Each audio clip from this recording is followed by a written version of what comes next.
नमस्कार। आप सभी का स्वागत है किस्से और कहानियों में टेल्स फ्रॉम द हार्ट। आज हम रामायण के अयोध्या कांड की वन की यात्रा की कहानी कहेंगे। चलिए शुरू करते हैं। तमसा नदी को पार करने के पश्चात रथ तीव्र गति से बढ़ने लगा। द्रुत गति से दौड़ता हुआ रथ निर्मल जल से युक्त वेद श्रुति नामक नदी के तट पर जा पहुंचा। वेद श्रुति नदी को पार कर रथ दक्षिणा दिशा की ओर बढ़ता गया। वे उस स्थान में पहुंच गए जहां समुद्रगामिनी गोमती नदी प्रवाहित हो रही थी। सरिता के दोनों तटों पर सहस्त्र गौओं के झुंड हरी हरी घास चर रही थी। गोमती नदी को लांघकर रथों ने मोरों और हंसों के कलरवों से व्याप्त स्नेहदिका नामक नदी को भी पार किया। यह क्षेत्र धन धान्य से संपन्न और अनेक जनपदों से घिरा हुआ था। राम ने सीता को बताया कि पूर्व काल में इस क्षेत्र में राजा मनु ने इक्ष्वाकु को दिया था।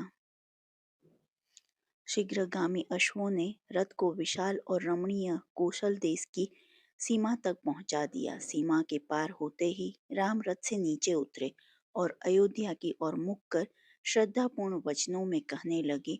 सूर्यकुल के सत्यवादी नरेशों द्वारा स्नेहपूर्वक परिपालित हे अयोध्या नगरी, विवश होकर आज मुझे तुझसे दीर्घ काल के लिए विलग होना पड़ रहा है। हे जन्मभूमि, मेरी दृष्टि में तुम सदैव स्वर्ग से भी अधिक श्रद्धेय और पूजनीय रही हो। तुम्हारी सेवा मेरा गौरव है, किंतु परिस्थिति वश मुझे आज तुम्हारी सेवा से विमुख होना पड़ रहा है। हे जननी, तुम सदैव मेरे लिए प्रेरणामयी रही हो। तुम्हारी धूलि मुझे चंदन की भांति शांति देती है। तुम्हारा जल मेरे लिए अमृतमयी और जीवनदायी है।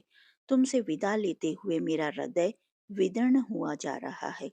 पिताजी की आज्ञा का पालन करके 14 वर्ष पश्चात मैं पुनः तुम्हारे दर्शन तथा तुम्हारी सेवा का सौभाग्य प्राप्त करूंगा। तब तक के लिए हे माता, मुझे विदा दो। हे माता, तुम्हें शत शत प्रणाम, कोटि कोटि प्रणाम।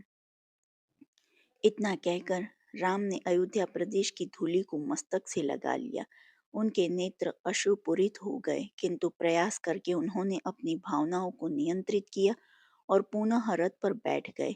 रथासीन हो जाने के पश्चात वे लक्ष्मण एवं सीता को मातृभूमि की गरिमा एवं महत्व के विषय में बताने लगे। वे कलुष्य नाशिनी परम पावन भागीरथी गंगा के तट पर पहुंच गए। उस सुरम्य वातावरण में वे बहुत देर तक चकित से खड़े रहे। उन्होंने देखा दूर दूर तक लहलाते हुए खेत नेत्रों को सुख देने वाली हरितिमा बिखेर रहे थे। वातावरण अत्यंत सुरम्य है। स्वर्ण कलशों से सुशोभित धवल मंदिर भक्ति की भावना को जागृत कर रहे हैं। वहां के समस्त आश्रम सामगान की ध्वनि गुंजायमान हो रहे हैं।